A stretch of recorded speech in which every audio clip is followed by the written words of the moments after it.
The title of my profession is occupational therapy.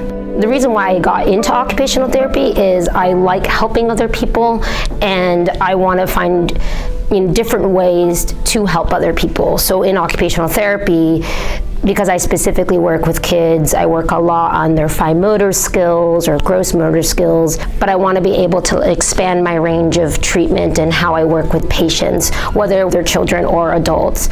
And I think TCM is one of those ways, another holistic approach that you can learn those different modalities to be able to help your clients. Probably by the end of the program that I want to do more private practice and be able to work with different patients, whether kids or adults, and be able to see them from the beginning to the end. So I'm able to diagnose them, I'm able to work with them, see what's going on, and then be able to tell them what I think is the appropriate treatment. So then I could prescribe herbs, I could do tuina, I can have these different modalities that I can not just recommend, but I can also perform them as well. So that's what I like about the TCM field, is that it gives you that opportunity to do the hands-on practice, but it also allows you to see the patient from the very beginning when they start off with a problem, and then you can work with them from the beginning all the way to the end.